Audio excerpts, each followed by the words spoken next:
Assalamualaikum warahmatullahi wabarakatuh. Saya Mamun Kertiwa dari Politeknik TDC Bandung ingin membahas atau mempresentasikan tentang pelatihan dan pengembangan. Pengembangan SDM atau sumber daya manusia menjadi sangat penting karena organisasi harus meningkatkan produktivitas dan daya saing internasional. Ini bagi perusahaan yang suka atau sering ekspor ya untuk internasional. Kemudian berikutnya adalah manfaat pelatihan dan pengembangan. Yang pertama adalah bagi organisasi. Peningkatan produktivitas kerja organisasi menjadi lebih produktif untuk organisasi tersebut. Kemudian yang kedua, terwujudnya hubungan yang serasi antara bawahan dan atasan. Karena sudah mengikuti pelatihan, kemudian mereka akan memiliki hubungan serasi dalam pekerjaan. Kemudian yang ketiga, terjadinya proses pengembalian keputusan yang lebih cepat karena melibatkan karyawan yang bertanggung jawab dan telah terlatih. Kemudian yang nomor 4, memperlancar jalannya komunikasi. Tentu saja dengan mengikuti pelatihan, komunikasi akan lebih mudah karena mereka sudah terlatih untuk mengerjakan suatu pekerjaan. Kemudian yang kelima, mendorong sikap keterbukaan manajemen melalui gaya manajemen yang partisipatif, atau setiap anggota organisasi memiliki partisipasi untuk keterbukaan. Kemudian selanjutnya adalah manfaat bagi individu. Yang pertama, membantu karyawan membuat keputusan dengan lebih baik. Ketika dihadapkan dengan sebuah masalah, tentu saja karyawan harus menghadapi atau mengambil sebuah keputusan. Ini akan lebih mudah atau lebih baik ketika organisasi atau karyawan telah mengikuti pelatihan. Kemudian selanjutnya, meningkatkan kemampuan karyawan dalam menyelesaikan masalah kerja, tentu saja karena sudah terlatih. Selanjutnya adalah timbulnya dorongan dalam diri para karyawan untuk terus meningkatkan kemampuannya. Ini biasanya ketika orang atau karyawan diberikan kesempatan untuk pelatihan, mereka akan memiliki dorongan untuk meningkatkan kemampuan ke depannya. Kemudian selanjutnya, meningkatkan kepuasan kerja karena hasil kerja sendiri baik buruk tentu saja harus baik, tapi akan lebih terasa puas ketika kita terlatih. Selanjutnya, mengurangi ketakutan menghadapi tugas-tugas baru di masa yang akan datang. Tentu saja dengan pelatihan, para karyawan akan lebih siap untuk menghadapi tugas-tugas atau tantangan baru di masa yang akan datang. Dan berikutnya, manfaat dari pelatihan pengembangan bagi hubungan sesama. Terjadinya proses komunikasi yang efektif, yang tadi disampaikan, komunikasi. Kemudian yang kedua, adanya persepsi yang sama tentang tugas-tugas yang harus diselesaikan. Persepsi ini penting karena memiliki seperti sebuah pandangan atau persepsi di mana tugas-tugas itu harus diselesaikan, maka mereka akan memiliki pola pikir yang sama atau persepsi yang sama. Kemudian ketaatan semua pihak terhadap ketentuan yang bersifat normatif. Dan selanjutnya, terdapatnya iklim yang baik bagi pertumbuhan seluruh karyawan. Karena semuanya terlatih, maka iklim tersebut menjadi baik atau sehat ya. Kemudian berikutnya, menjadikan organisasi sebagai tempat yang lebih menyenangkan untuk berkarya. Tentu saja untuk berkarya kita memerlukan atau membutuhkan pengembangan.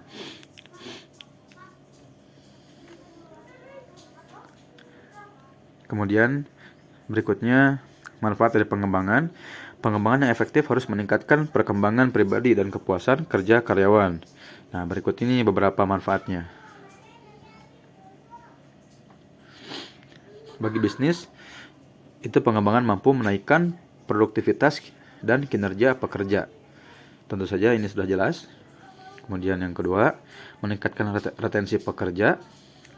Kemudian yang ketiga, menambah motivasi dan komitmen terhadap nilai dan visi perusahaan atau organisasi. Tentu saja setiap perusahaan memiliki visi dan misi. Kemudian yang nomor 4, memungkinkan karyawan merespons perubahan dengan cepat dan lebih menyenangkan. Dengan pelatihan biasanya para karyawan antusias untuk merespon perubahan seperti teknologi dan lain-lain, dan mereka biasanya lebih menyenangkan. Dan selanjutnya manfaat bagi karyawan. Itu pertama, membantu pekerja berkembang. Tentu saja kita harus berkembang. Jangan stuck dalam suatu pengetahuan, tapi kita harus memiliki banyak pengetahuan. Kemudian berikutnya adalah memelihara keahliannya tetap mutakhir, atau agar para karyawan tidak melupakan keahliannya atau kemampuannya. Kemudian yang nomor 3, meningkatkan keterlibatan dalam pengambilan keputusan dan pengelolaan. Seperti yang tadi saya katakan, ketika menghadapi masalah, para karyawan diharapkan dapat terlibat dalam mengambil keputusan atau tindakan. Kemudian nomor 4, meningkatkan reputasi atau nama baik dan nilai bagi karyawan.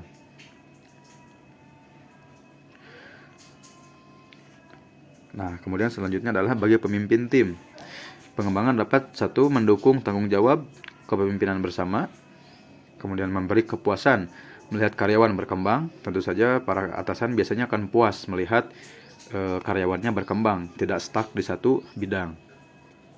Kemudian meningkatkan reputasi pengembangan karyawan. Kemudian nomor 4, memberi lebih banyak kesempatan untuk delegasi. Nah, selanjutnya adalah mitos-mitos tentang pelatihan. Ini menurut Sean Dyle, pelatihan tidak perlu. Kadang perusahaan berpikir pelatihan tidak perlu karena bisnis mereka sudah baik, sudah menguntungkan. Tapi jika perusahaan ingin berbisnis dengan berinvestasi, mereka akan lebih baik, akan memiliki keuntungan yang lebih baik. Kemudian pelatihan hanya sebuah peristiwa. Terkadang sebagian orang memandang pelatihan hanya 1 hari, 2 hari, atau 1 minggu. Tapi sebetulnya pelatihan ini harus terus-menerus karena sifatnya investasi. Kemudian selanjutnya, setiap orang bisa memfasilitasi pelatihan. Ini juga tidak benar, karena pelatihan itu harus dilakukan untuk pelatihnya ya, harus dilakukan oleh orang yang berpengalaman, berpengetahuan luas. Kemudian dia sudah memegang ilmu tersebut. Kemudian yang nomor 4, pelatihan hanya diperlukan ketika seseorang berada dalam peran atau memangku jabatan atau tanggung jawab baru. Ini juga kurang tepat, karena bila mana suatu saat seorang operator atau karyawan tidak masuk, maka harus ada cadangannya. Jadi ketika hanya 1 orang yang bisa menguasai ilmu tersebut, maka ketika orang tidak masuk, itu akan sulit. Tapi ketika banyak yang mengetahui, bisa digantikan oleh orang lain. Kemudian yang kelima, pelatihan itu formal dan dilakukan di dalam kelas. Ini kurang benar juga, karena pelatihan yang luas itu bisa meliputi seperti lapangan, kemudian praktek-praktek seperti di mesin, khususnya di lapangan itu harus dilakukan, tidak hanya di dalam kelas. Kemudian nomor 6, jika kita memiliki e-learning, hal itu akan mengganti pelatihan di dalam kelas. Ini tidak benar juga, karena di dalam kelas kita bisa berdialog, berdiskusi, kemudian tanya jawab, bisa belajar bersama, tidak hanya membaca e-learning. Kemudian kapan pelatihan diperlukan?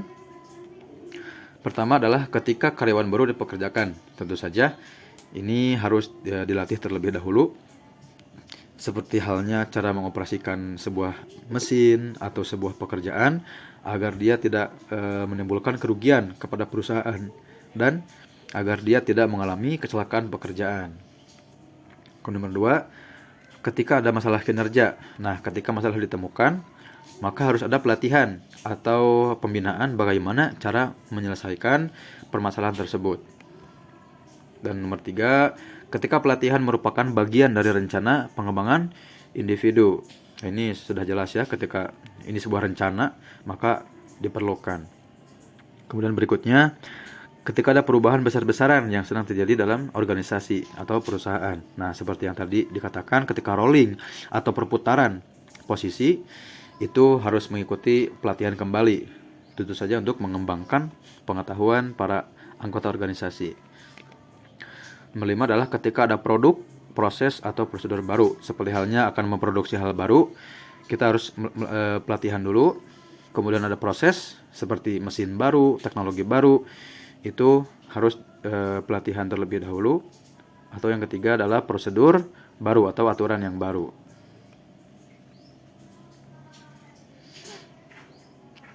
Kemudian pengertian, pelatihan, dan pengembangan. Pelatihan merupakan proses yang terencana untuk mengubah sikap, pengetahuan, atau perilaku keterampilan melalui pengalaman pembelajaran untuk mencapai kinerja yang efektif dalam suatu aktivitas atau sejumlah aktivitas. Kemudian menurut Tele, pelatihan bisa dilangsungkan di tempat kerja atau di tempat yang disimulasikan sebagai tempat kerja. Proses pelatihan difokuskan pada pelaksanaan pekerjaan, tugas tertentu. Seperti saya pertama masuk bekerja, saya dilatih di tempat kerja langsung, bukan di tempat lain, tapi di tempat bekerja, bagaimana mengoperasikan sebuah mesin. Kemudian selanjutnya, pengembangan merupakan pertumbuhan atau realisasi kemampuan seseorang melalui pembelajaran secara sadar maupun tidak sadar. Program pengembangan biasanya meliputi unsur-unsur kajian dan pengalaman yang direncanakan dan sering didukung oleh fasilitas coaching atau konseling. Nah, ini kenapa secara sadar atau tidak sadar? Karena ketika secara sadar, kita sedang dilatih, kita tahu, kita sadar, oh sedang dilatih, sedang diberi instruksi, diberitahu caranya seperti ini. Tapi kadang ketika kita bekerja dan menerima pengetahuan baru, secara tidak sadar kita sedang berkembang tanpa kita sadari. Berkembang dengan mengenal atau mengetahui hal yang lain atau ilmu yang baru.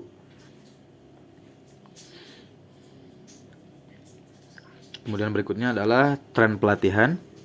Beberapa tren menunjukkan bahwa waktu dan uang yang dianggarkan untuk pelatihan akan meningkat pada dekade mendatang. Hal ini disebabkan adanya merger atau gabungan, akuisisi, perampingan perusahaan, pergeseran pekerjaan dari industri manufaktur ke jasa atau kreatif. Kemudian berikutnya, dalam pandangan Kaskio, berikut ini adalah beberapa tantangan besar yang harus dihadapi pekerja atau pegawai. Yang pertama adalah hiperkompetisi atau secara kompetisi. Nah, hiperkompetisi ini seperti halnya perlombaan atau kompetisi di mana setiap perusahaan itu berkompetisi dalam teknologi, kemudian kemajuan dalam harga.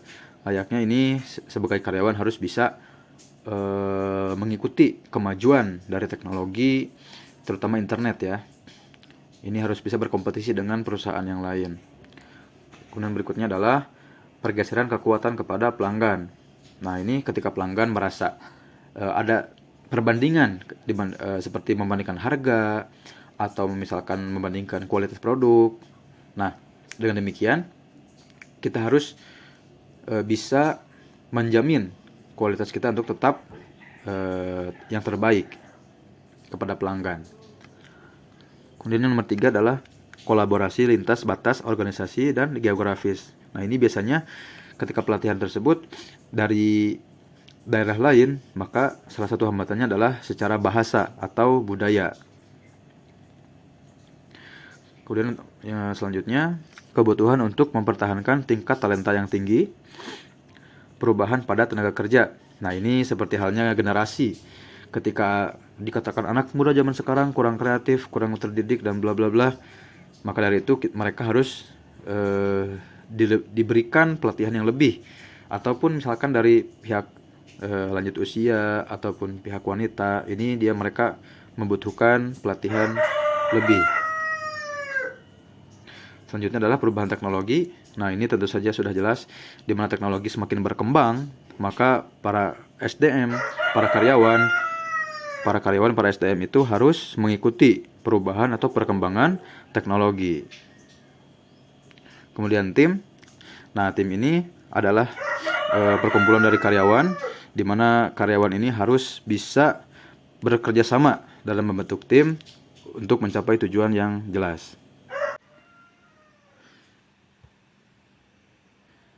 Kemudian berikutnya,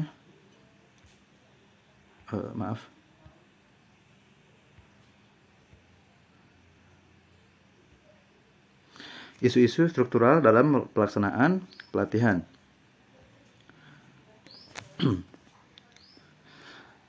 Kendatipun argumentasi untuk mengadakan pelatihan sulit dibantah, ada beberapa isu struktural yang harus diperhatikan. Jika penelitian ingin mencapai potensi sepenuhnya, berikut adalah beberapa masalah yang sering diidentifikasi pada tingkat makro. Yang pertama adalah komitmen perusahaan kurang dan tidak seimbang. Nah, kebanyakan perusahaan itu tidak menyisihkan anggaran sama sekali untuk pelatihan. Perusahaan itu hanya cenderung untuk seperti manajer, seperti teknisi atau profesional, bukan kepada karyawan biasa. Nah, sebetulnya para karyawan itu harus belajar 3 jenis keterampilan baru, yaitu yang pertama, kemampuan menggunakan teknologi baru. Sudah jelas ketika ada teknologi baru, para SDM atau para karyawan harus bisa mengikuti atau menggunakan teknologi yang baru. Kemudian yang nomor 2, kemampuan mempertahankannya agar tidak cepat lupa.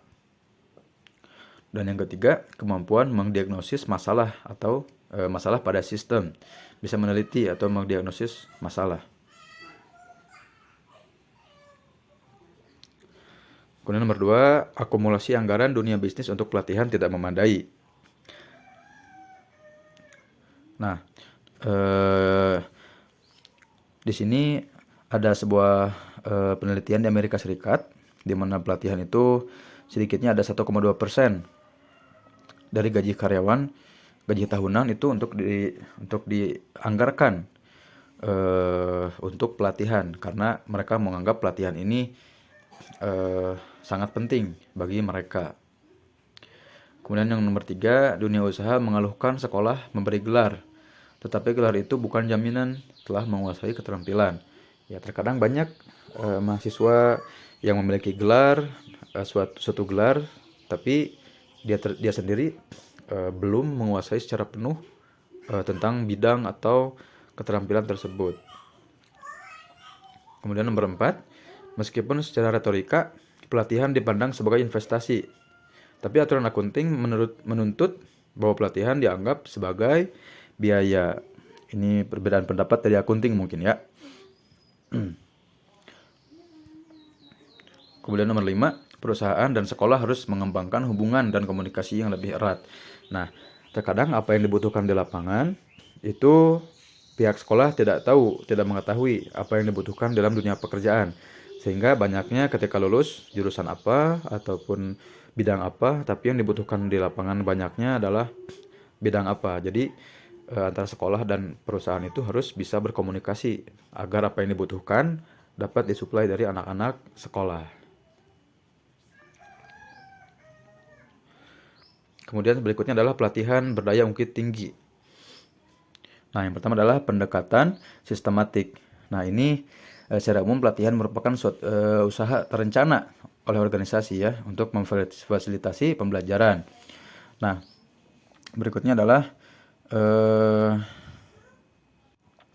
ya pendekatan sistematik ini ditekankan kepada karyawan yang ada untuk lebih berkembang atau lebih mengetahui ilmu-ilmu yang baru secara terus-menerus agar menjadi daya saing dalam produk atau kualitas dibanding dengan perusahaan lain. Maka mereka bisa bersaing, produk mereka bisa bersaing dengan perusahaan yang lain. Ini pendekatan sistematik terhadap anggota organisasi. Kemudian yang kedua, merancang aktivitas pelatihan yang efektif. Nah, beberapa hal yang bisa dilakukan untuk biar efektif ya, seperti penilaian kebutuhan, analisis organisasi, analisa orang, analisa tugas, memastikan kesiapan karyawan untuk pelatihan, sikap dan motivasi dalam keterampilan dasar. Nah, ini beberapa hal yang sangat penting, seperti ciptakan pernyataan misi pribadi Anda, kemudian ambillah tanggung jawab atas arah.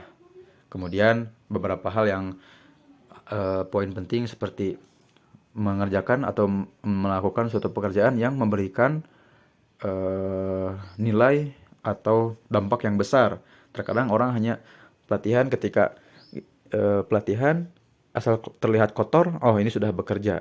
Tapi Tidak cukup seperti itu, tapi kita harus benar-benar berkontribusi membantu pekerjaan. Oleh sebab itu eh, harus dirancang aktivitas pelatihan yang efektif atau tidak asal-asalan.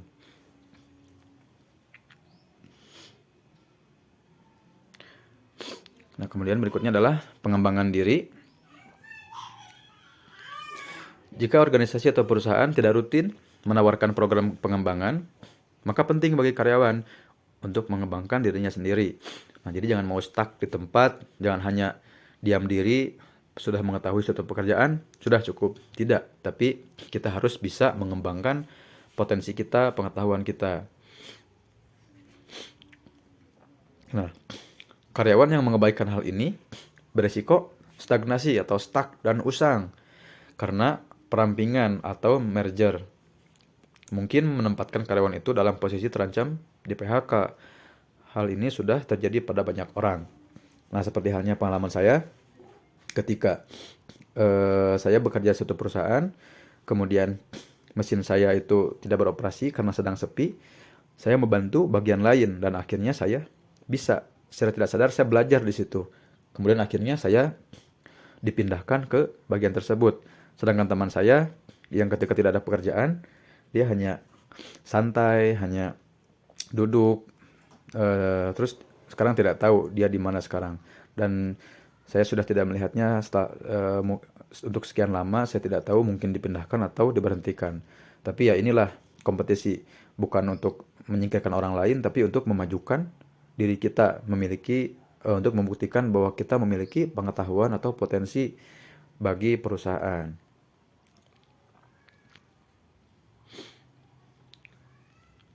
Baik, sekian dan terima kasih. Mohon maaf atas kesalahan. Wassalamualaikum warahmatullahi wabarakatuh.